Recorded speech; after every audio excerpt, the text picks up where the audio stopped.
बच्चों, मैं मीनू माहेश्वरी फिर से आपके सामने आई हूँ उसी चैप्टर के साथ जो कि हमारा चल रहा था, बड़ा ही इंटरेस्टिंग चैप्टर, मानवीय करुणा की दिव्य चमक, जो कि क्षितिज का चैप्टर आपका 4th चैप्टर, जिसके लेखक सर्वेश्वर दयाल सक्सेना।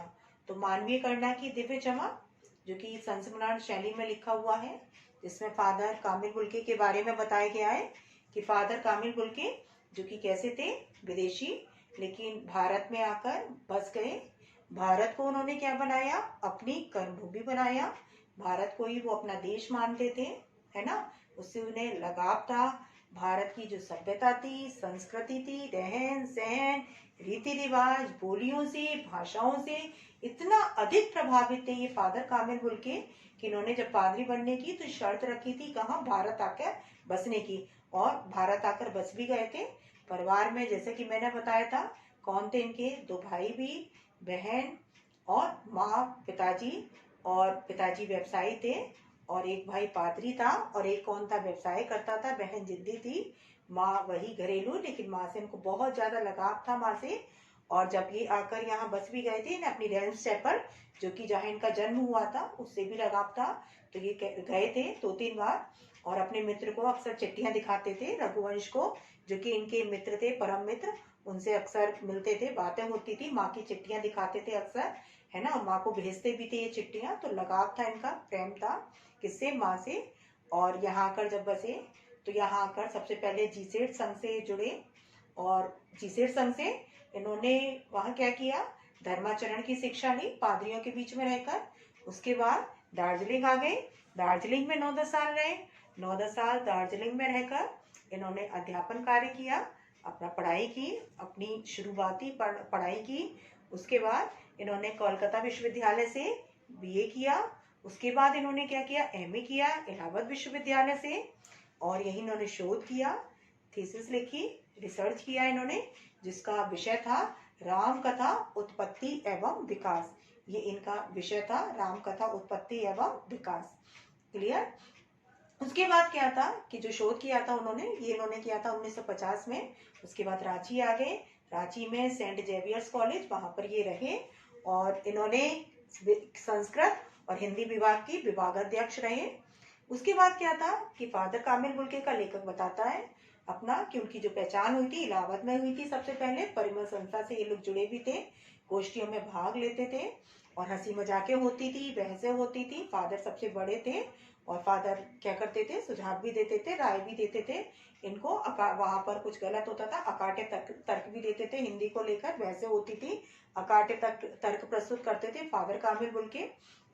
इलाहाबाद की सड़कों पर क्या था, जब ये फादर कामिल बुल्के दिखते थे इनको साइकिल में, तो ये साइकिल रोक लेते थे, अपनी सारी बातें बताते थे पढ़ाई से संबंधित। और लेखक ने जिक्र किया है कि ये फादर कामिल बुल्के क्या थे, परंपरागत सन्यासी से अलग थे। एक ऐसे थे, क्या थे कि परंपरागत सन्यासी तो भिक्षा मांगकर पेट भरता है, ज्ञान की बातें किसी से रिश्ता नहीं रखता, लेकिन ये तो जिससे रिश्ता जोड़ते थे, जीवन भर निभाते थे, सुख दुख में साथ देते थे। लेखक ने अपने बारे में भी बताया, जब इनके बेटे का अन्य प्रशासन संस्कार था, इन्होंने बड़े भाई पुरोहित के समान उसको आशीष दिए, वात्सल्य भाव थे। उस समय इनके चेहरे पर, आंखों पर झलक रहा था। पत्नी की मृत्यु हुई, संवेदना भी दी कि हर मौत सिखाती है जीवन को एक नई राह। इससे फादर कामिल बुल्के को बहुत शांति मिली, सुकून मिला। ऐसे कौन थे, फादर कामिल बुल्के, यानी निश्चित ही कौन थे, विलक्षण प्रतिभा संपन्न थे फादर कामिल बुल्के। लेखक ने उनके बारे में जिक्र किया है कि जब वो इलाहाबाद भी चले गए, दिल्ली भी चले गए थे, अक्सर मिलते थे, है ना, उनकी बातें होती थी, वहां पर मिलते थे। फिर इनको क्या हुआ, बीमारी हो गई और जहरवार, और क्या नाम है, इनको गैंग्रीन, पूरे शरीर में जहर का फैल जाना। और लेखक को पता नहीं चला, मृत्यु के समय पता लगा तो ये वहां पर पहुंचे। वहां पर क्या था कि मृत्यु, लेखक ने जिक्र किया है कि फादर ने कभी सोचा भी नहीं होगा कि इनकी मृत्यु पर क्या होगा। इतने लोग उपस्थित होंगे, अनगिनत लोग उपस्थित थे और सबकी आंखें कैसी थी, नम थी।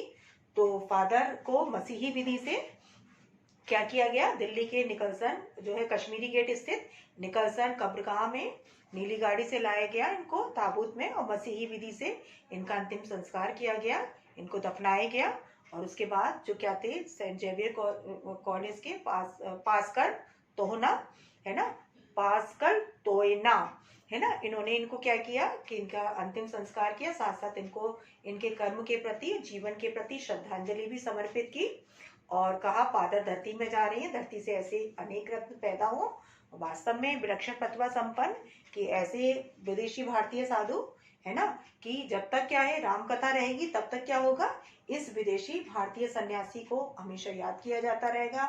लेखक ने इनकी तुलना एक ऐसे सघन वृक्ष से की है, घने वृक्ष से, जो फल भी दे, फूल दे, सुगंध दे, शीतलता दे, सबसे का होकर भी सबसे अलग मानवीय करुणा की दिव्य चमक के रूप में लहराते वृक्ष के समान बताया है। किसने? लेखक ने। यानी एक ऐसे घने वृक्ष के समान जो फल भी दे, फूल दे, सुगंध, शीतलता, ये भी अपने क्या थे, स्वभाव से, आचरण से, अपने वात्सल्य से, प्रेम से सबको क्या करते थे, अपना बना लेते थे। सुख दुख दोनों परिस्थितियों में साथ देते थे। भारत के नहीं थे लेकिन भारत को अपनी कर्मभूमि बनाया। भारतीय लोगों से वो आत्मीयता। तो लेखक की जिक्र कर रहा है राज समय में इनको जो जहरवाद हुआ, लेखक को प्रश्न कर रहा है उस ईश्वर से कि जिसने हमेशा अरे के जीवन में अमृत पिलाया, आज उसी ने विधाता ने क्या कर दिया, उसके में विष का ऐसा विधान क्यों। लेखक इसको अन्याय समझ रहा है और ईश्वर से पूछ रहा है कि ऐसा अन्याय क्यों, है ना। अब यहाँ पर ये तो हुआ हमारी कहानी फादर कामिल बुल्के के बारे में कि निश्चित ही क्या थे, विलक्षण प्रतिभा संपन्न थे। कौन? फादर कामिल बुल्के। साहित्य के क्षेत्र में भी योगदान दिया इन्होंने कि हिंदी और अंग्रेजी शब्दकोश तैयार किया सेंट जेवियर्स कॉलेज में रहकर। उसके अलावा इन्होंने क्या किया कि जो मातरलिंग भाषा में लिखे ब्लूबर्ड, उसका हिंदी रूपांतरण किया नील पंछी के नाम से। उसके अलावा बाइबल का हिंदी रूपांतरण किया, हिंदी को राष्ट्रभाषा के रूप में देखना चाहते थे, प्रयत्न भी किया, उसके लिए प्रयास किया। जो कोई हिंदी की उपेक्षा करता था तो इनको झुंझलाहट आती थी। किसको? फादर कामिल बुल्के को। और क्या करते थे, बहसें करते थे तो उसमें अकाट्य तर्क देते थे। किसको लेकर? हिंदी को लेकर। तो ऐसे थे फादर कामिल बुल्के जो क्या थे विदेशी लेकिन भारत को कर्मभूमि बनाया। भारतीय लोगों को में ही आत्मीयता का भाव देखा इन्होंने। भारत की सभ्यता संस्कृति में पूरी तरह से रच बस गए थे। कौन? फादर कामिल बुल्के। यानी ये जो रहे थे 45 वर्ष तक जीवित रहे। 45 वर्ष तक तो ये भारत में रहे लेकिन 73 वर्ष की आयु में इनका देहावसान हो गया। किनका? फादर कामिल बुल्के का। तो फादर कामिल बुल्के, आज हमें क्वेश्चन आंसर लेने हैं। थोड़ा सा मैंने आपको रिवाइज करा दिया, रिमाइंड करा दिया ताकि आप क्वेश्चंस के आंसर अच्छी तरह से दे सके। तो पहला हमारा क्वेश्चन है, क्या है कि फादर की उपस्थिति देवदार की छाया जैसी क्यों लगती थी। कि फादर की जो उपस्थिति थी वो देवदार की छाया जैसी क्यों लगती थी, हमारा पहला प्रश्न। तो इसमें फादर की उपस्थिति क्यों? क्योंकि फादर का व्यवहार सबसे मधुर रहता था। फादर का जैसे देवदार का वृक्ष होता है, घना होता है, सबको शीतलता प्रदान करता है। किसका वृक्ष? देवदार का वृक्ष। वैसे ही फादर कामिल बुल्के जो अपने आचरण से, व्यवहार से, अपने वात्सल्य भाव से, प्रेम से सबको शीतलता प्रदान करते थे, सबको शांति प्रदान करते थे। इसलिए लेखक ने क्या कहा है कि फादर की उपस्थिति देवदार की छाया जैसी लगती थी। तो क्वेश्चन हमारा क्या है कि फादर की उपस्थिति देवदार की छाया जैसी क्यों लगती थी। जहां फादर उपस्थित होते थे ऐसा क्यों लगता था कि देवदार का वृक्ष शीतलता प्रदान कर रहा है। तो इसका जो आंसर है वो क्या है कि फादर की उपस्थिति देवदार की छाया जैसी इसलिए लगती थी कि फादर का व्यवहार कैसा था, मधुर था, है ना, सबको अपना बना लेते थे। कौन? फादर कामिल बुल्के। तो जैसे क्या करता है, देवदार का वृक्ष घना होता है, सघन होता है, सबको शीतलता देता है, सबको छाया देता है देवदार का वृक्ष, वैसे ही फादर कामिल बुल्के अपने आचरण से, अपने व्यवहार से, अपने वात्सल्य भाव से, ममता से, मातृत्व से सबको क्या करते थे, शीतलता प्रदान करते थे, सबको शांति प्रदान करते थे, सुकून प्रदान करते थे। कौन? फादर कामिल बुल्के। क्लियर है। दूसरा हमारा क्वेश्चन क्या है कि फादर बुल्के भारतीय संस्कृति के अभिन्न अंग हैं, किस आधार पर ऐसा कहा गया है। कि फादर बुल्के भारतीय संस्कृति के अभिन्न अंग हैं।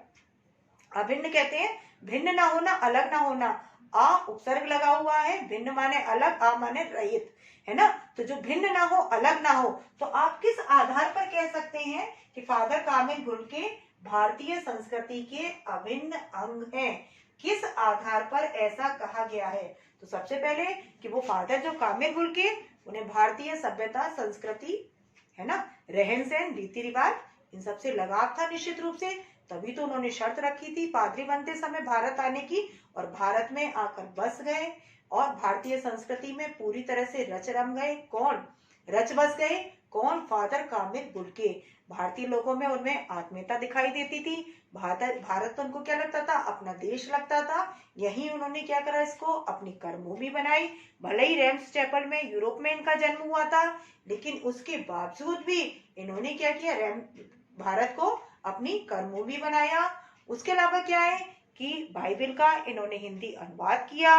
उसके अलावा मातरलिंग भाषा में रचित जो क्या था, ब्लू बर्ड, उसका हिंदी रूपांतरण किया नीलपंछी के नाम से। हिंदी अंग्रेजी शब्दकोश तैयार किया, और जो शोध किया उसका भी जो टॉपिक था वो क्या था, राम कथा उत्पत्ति एवं विकास। जो इन्होंने थीसिस लिखी थी उसका भी टॉपिक क्या था कि राम कथा उत्पत्ति एवं विकास, और हिंदी को राष्ट्रभाषा के रूप में देखना और उसके लिए प्रयत्न करना। उसके अलावा जो कोई हिंदी की उपेक्षा करता था तो क्या करते थे, इनको झुंझलाहट आती थी। लेखक जिक्र कर रहा है कि मैंने उनको कभी क्रोध करते नहीं देखा, झुंझलाते नहीं देखा, लेकिन कब, जब कोई हिंदी की उपेक्षा करना होता था तो इनको मैंने झुंझलाते देखा है। किसको? फादर कामिल बुल्के को। और कहीं बहस होती थी हिंदी को लेकर तो अकाट्य तर्क देते थे। कौन? फादर कामिल बुल्के। तो यहाँ पर क्या है कि फादर बुल्के भारतीय संस्कृति के अभिन्न अंग है। किस आधार पर कहा गया है? तो आप बता सकते हैं कि भले ही जन्म क्या होता, विदेश में हुआ था, बेल्जियम में हुआ था इनका, यूरोप में, लेकिन भारत में आके रच बस गए। भारत को इन्होंने अपनी कर्मभूमि बनाया। भारतीय संस्कृति में पूरी तरह से घुल जाना। भारतीय लोगों में इन्हें आत्मीयता का भाव झलकता था। किसको? फादर कामिल बुल्के को। भारत क्या लगता था इनको? अपना देश लगता था। किसको? फादर कामिल बुल्के को। और इन्होंने क्या किया? बाइबिल का हिंदी रूपांतरण किया। नीलपंछी जो था मातरलिंग भाषा में रचित, उसका क्या किया इन्होंने? नीलपंछी के नाम से, ब्लू बर्ड का नीलपंछी के नाम से रूपांतरण किया। हिंदी अंग्रेजी शब्दकोश तैयार किया। हिंदी को राष्ट्रभाषा के रूप में देखना चाहना, और साथ साथ उसके लिए प्रयासरत रहना। और जो कोई हिंदी की क्या करता था, उपेक्षा, तो ये क्या करते थे, आकार उसको झुंझलाते दिखते थे। कौन? फादर कामिल बुल्के। बहसों में भी क्या करते थे, अकाट्य तर्क। अकाट्य का मतलब जो कोई काट ना सके वो कहलाता है अकाट्य।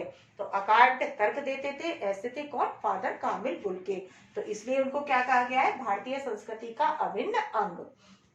पाठ में आए उन प्रसंगों का उल्लेख कीजिए जिनसे फादर बुल्के का हिंदी प्रेम प्रकट होता है। पूरे में ये हिंदी प्रेम प्रकट होता है ना।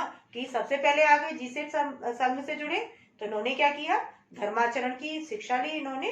किसने? फादर कामिल बुल्के ने। तो हिंदी के प्रति पूरा प्रेम है, जो कुछ भी इन्होंने यहाँ आकर किया। उसके अलावा क्या किया इन्होंने? दार्जिलिंग में रहकर 9-10 साल तक इन्होंने अध्यापन कार्य किया। बीए किया इन्होंने, है ना। उसके कोलकाता से विश्वविद्यालय से एमए किया इन्होंने, है ना। उसके अलावा क्या किया? शोध किया, उसमें भी किससे? हिंदी से। जो विषय था, टॉपिक था इनका क्या था? राम कथा उत्पत्ति एवं विकास। नीलपंछी का क्या किया? ब्लू बर्ड का नीलपंछी के नाम से रूपांतरण। उसके अलावा बाइबिल का हिंदी रूपांतरण। हिंदी अंग्रेजी शब्दकोश तैयार करना। रांची में सेंट जेवियर्स कॉलेज में हिंदी और संस्कृत विभाग के क्या थे? विभागाध्यक्ष के फादर कामिल बुल्के। इसके अलावा क्या था कि कोई हिंदी की उपेक्षा करता था तो इनको झुंझलाहट आती थी। बहसों में भी क्या करते थे? अकाट्य तर्क देते थे। तो क्या है आपका कि पाठ में आए उन प्रसंगों का उल्लेख कीजिए जिनसे फादर बुल्के का हिंदी प्रेम प्रकट होता है। तो हिंदी में क्या है? बीए भी किया इन्होंने, उसके बाद एमए भी किया, प्रयाग विश्वविद्यालय से शोध किया, वो भी हिंदी में किया। जो विषय था राम कथा उत्पत्ति एवं विकास। इसके अलावा हिंदी अंग्रेजी शब्दकोश का तैयार करना, बाइबिल का हिंदी रूपांतरण करना, मातरलिंग भाषा में रचित जो क्या थी, ब्लू बर्ड, उसका हिंदी रूपांतरण करना नीलपंछी के नाम से। उसके अलावा कोई हिंदी की उपेक्षा करता था तो क्या करते थे? उसमें अकाट्य झुंझलाते देखा था। और बहसों में भी क्या करते थे? अकाट्य तर्क। परमल में भी जुड़े थे संस्था, जो कि हिंदी की साहित्यिक संस्था, उससे जुड़े थे, एक पारिवारिक संबंध थे। तो इस आधार पर हम कह सकते हैं कि फादर बुल्के का हिंदी के प्रति प्रेम था, बहुत लगाव था। आगे पाठ के आधार पर फादर बुल्के की जो छवि उभरती है उसे अपने शब्दों में लिखिए। फोर्थ आपका क्वेश्चन क्या है कि पाठ के आधार पर फादर बुल्के की जो छवि उभरती है उसे अपने शब्दों में लिखिए। तो पाठ के आधार पर जो छवि उभरती है वो क्या थी कि फादर कामिल बुल्के क्या थे, परंपरागत सन्यासी से अलग थे, भिन्न थे, स्वभाव से सन्यासी थे। सबसे पहला कि कैसे थे, परंपरा सन्यासी से अलग, पारंपरिक सन्यासी से अलग कैसे थे, स्वभाव से सन्यासी थे। दूसरा क्या था कि वो क्या थे, विदेशी थे, लेकिन भारत में आके बस गए। भारत को उन्होंने क्या बनाया, कर्म भूमि, और भारत की सभ्यता संस्कृति में क्या हो गए थे, पूरी तरह से रच रम गए थे। उसके अलावा क्या थे, जिससे रिश्ता जोड़ते थे उसे जीवन भर निभाते थे, दोनों परिस्थितियों में साथ देते थे, एक बड़े भाई पुरोहित के समान। और लेखक ने उनको क्या बताया है, कैसे घने वृक्ष के समान जो क्या करता है, फल दे, फूल दे, सुगंध दे। तो लोगों को क्या करते थे, शीतलता प्रदान करते थे, वात्सल्य प्रदान करते थे। कौन, फादर कामिल बुल्के। और हिंदी से उन्हें बहुत लगाव था, हिंदी बोली से लगाव था, हिंदी भाषा से, हिंदी की सभ्यता संस्कृति यहाँ से, इससे ये क्या थे, बहुत अधिक प्रभावित थे। कौन, फादर कामिल बुल्के। तो आपको वो बताना है पाठ के आधार पर फादर बुल्के की जो छवि उभरती है, तो आपको बताना है कौन सी छवि कि जो सन्यासी थे, लेकिन कैसे, पारंपरिक नहीं थे बल्कि स्वभाव से सन्यासी थे फादर बुल्के, विदेशी थे, भारत को बनाया उन्होंने कर्मभूमि, भारतीय लोगों में आत्मीयता दिखती थी, उनको प्रेम दिखता था, लगाव, भारतीय सभ्यता संस्कृति रहन सहन रीति रिवाज से प्रभावित थे, है ना। उसके अलावा क्या था, हिंदी को राष्ट्रभाषा के रूप में देखना चाहते थे। कौन, फादर कामिल बुल्के। और ऐसे घने वृक्ष थे के समान थे जो क्या थे, सबको फल दे, फूल, सुगंध, छाया, शीतलता देने वाले थे। कौन, फादर कामिल बुल्के। सुख दुख दोनों ही परिस्थितियों में खड़े होते थे, साथ देते थे, बड़े भाई के समान, पुरोहित के समान, जिससे रिश्ता जोड़ते थे उसे जीवन भर निभाते थे। कौन, फादर कामिल बुल्के। हमारा नेक्स्ट क्वेश्चन है कि लेखक ने फादर बुल्के को मानवीय करुणा की दिव्य चमक क्यों कहा है। जैसा कि पाठ का ही नाम है, मानवीय करुणा की दिव्य चमक, तो लेखक ने फादर कामिल बुल्के को मानवीय करुणा की दिव्य चमक क्यों कहा है। जैसा कि पाठ का नाम ही है, शीर्षक भी है, क्यों कहा है इनको, क्यों कहा है, क्योंकि मानवता के जितने भी गुण, दया, त्याग, करुणा, परोपकार, वात्सल्य, वो सारे भाव किसमें दिखाई देते थे, फादर कामिल बुल्के में। एक बड़े भाई पुरोहित के समान हमेशा खड़े रहते थे। कौन, फादर कामिल बुल्के। सुख दुख दोनों ही परिस्थितियों में साथ देते थे, क्योंकि इनके संवेदनशील स्वभाव को देखकर ही माँ ने बचपन में घोषणा कर दी थी ना कि बच्चे क्या है, निकल जाएगा। तो ये कैसे थे, संवेदनशील स्वभाव के थे। कौन, फादर कामिल बुल्के।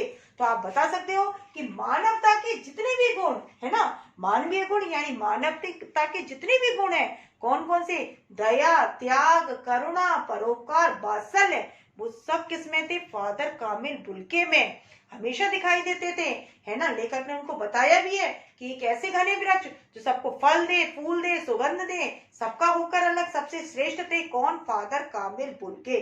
तो जितने भी गुण थे वो फादर में दिखाई देते थे, इसलिए लेखक ने उन्हें मानवीय करुणा की दिव्य चमक कहा है। सुख दुख दोनों परिस्थिति में साथ देते थे, एक बड़े भाई के समान, एक पुरोहित के समान, जिससे रिश्ता जोड़ते थे, जीवन भर निभाते थे, ऐसे थे फादर कामिल बुल्के। इसलिए लेखक ने उन्हें मानवीय करुणा की दिव्य चमक कहा है कि वो चमक किसमें दिखाई देती थी, फादर कामिल बुल्के में। यानी जितने गुण थे वो सब किसमें दिखाई देते थे, वात्सल्य भाव वगैरह उनकी आंखों में दिखाई देते थे, किसकी, फादर कामिल बुल्के की।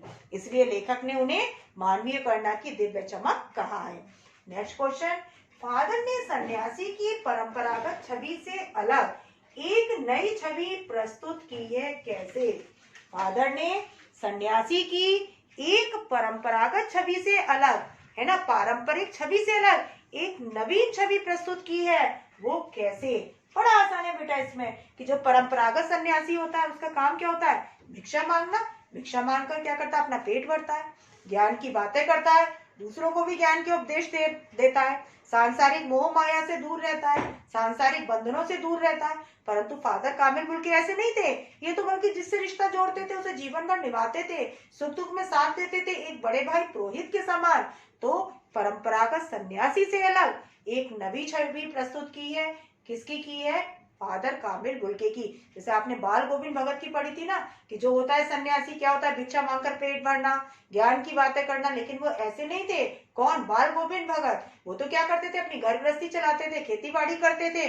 कौन करते थे? बाल गोविंद भगत। उनका बेटा भी था, उनकी पत्नी, उनकी पतोह, है ना। तो यहाँ पर भी वही है कि जो फादर कामिल बुल्के, वो तो क्या थे, ऐसे नहीं थे कि भिक्षा मांगकर पेट भरे, ज्ञान की बातें कर रहे हैं, है ना, ज्ञान की प्राप्ति में लगे हुए हैं, दूसरों को भी ज्ञान का उपदेश दे रहे हैं, भजन कीर्तन में लगे हुए, सांसारिक मोह माया से दूर है।